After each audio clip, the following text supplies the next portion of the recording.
Assalamualaikum warahmatullahi wabarakatuh. Saya Ahmad Rio Aryan dengan NIM 1101230004. Di sini saya akan menerangkan tentang fungsi dan alat bahan dalam percobaan kali ini. Yang pertama ada breadboard untuk papan menyusun rangkaiannya. Kemudian kita menggunakan IC 8 pin. Ini serinya UA741. Di sini fungsinya untuk penguat. Kemudian kita ada dua resistor. Resistor pertama ini sebagai RF. Ini nilainya 220. Kemudian resistor satunya ini untuk R1 nilainya 100. Nah, bagaimana cara membedakannya RF dan juga R1? Jika RF ada merahnya, jika R1 ada coklat dan juga hitam. Kemudian di sini kita menggunakan dua kabel jumper untuk menghubungkan, dan kita di sini alatnya menggunakan yang pertama ada osiloskop, kemudian kita menggunakan DC power, yang terakhir kita menggunakan function generator. Sekian dari saya, terima kasih. Oke, Assalamualaikum warahmatullahi wabarakatuh. Perkenalkan, nama saya Arta Bagas Laksono dengan NIM 11012300023. Di sini saya bagian merangkai rangkaian inverter dan non-inverter. Oke, di sini kita akan merangkai rangkaian inverter dan non-inverter. Jadi sebelum merangkai, berikut ada alatnya. Yang pertama ada IC op-amp. Kemudian ada dua resistor, yaitu resistor 220 dan yang ini resistor 100. Oke, lanjut. Yang kedua ada dua kabel jumper. Oke, yang pertama kita melakukan pemasangan IC op-amp di breadboard.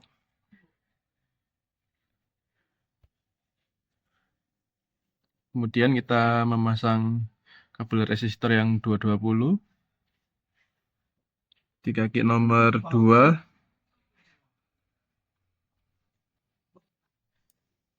dan di kaki nomor 7. Nah, seperti ini. Kemudian kita lanjut memasang resistor yang ukuran 100. Sama kita pasang di kaki nomor 2.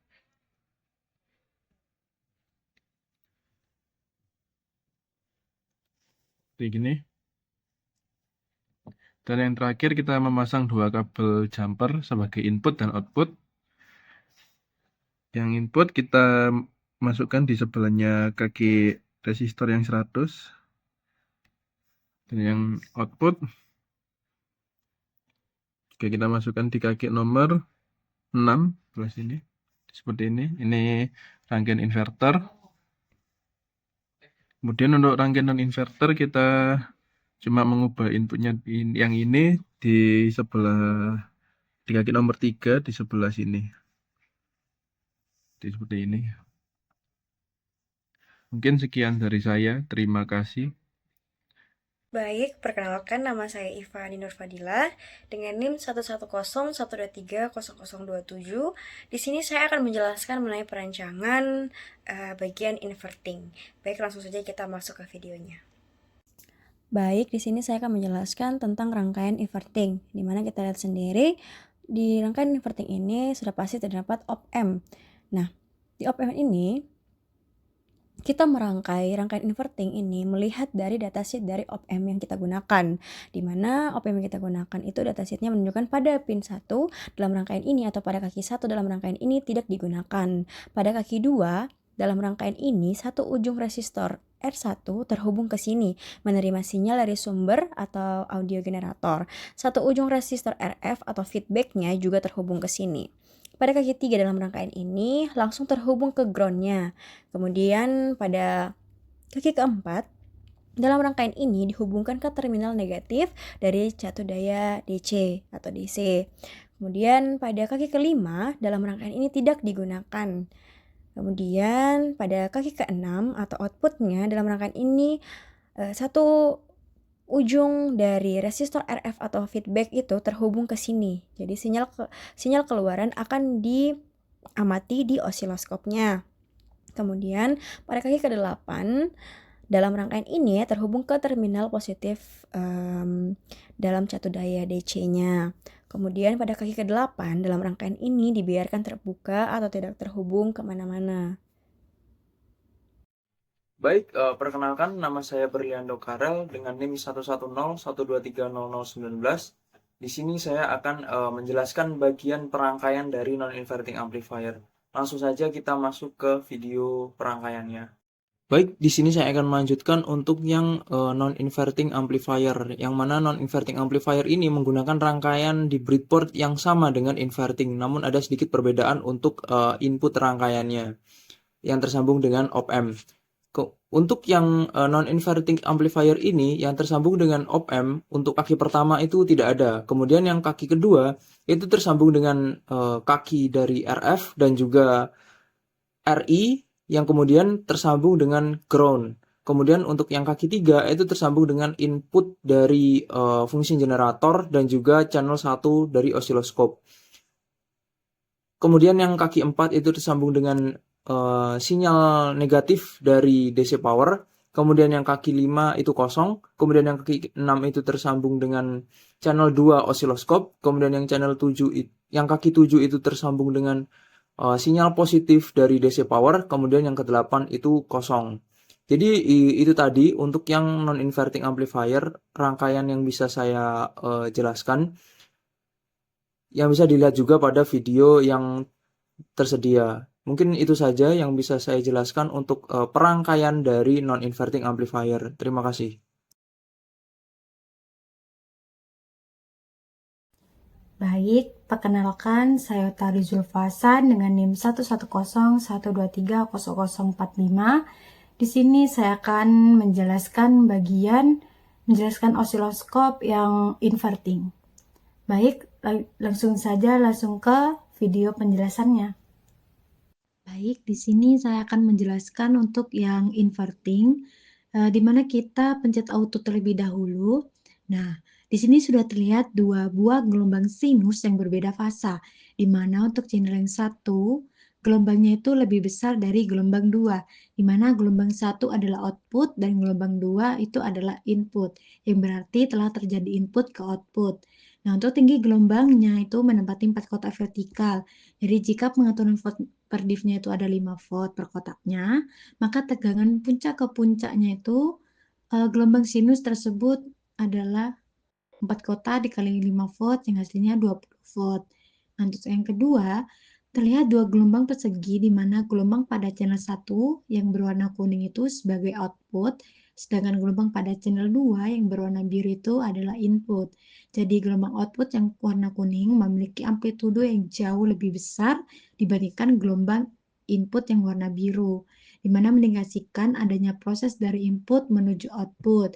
Jadi sinyal telah mengalami penguatan.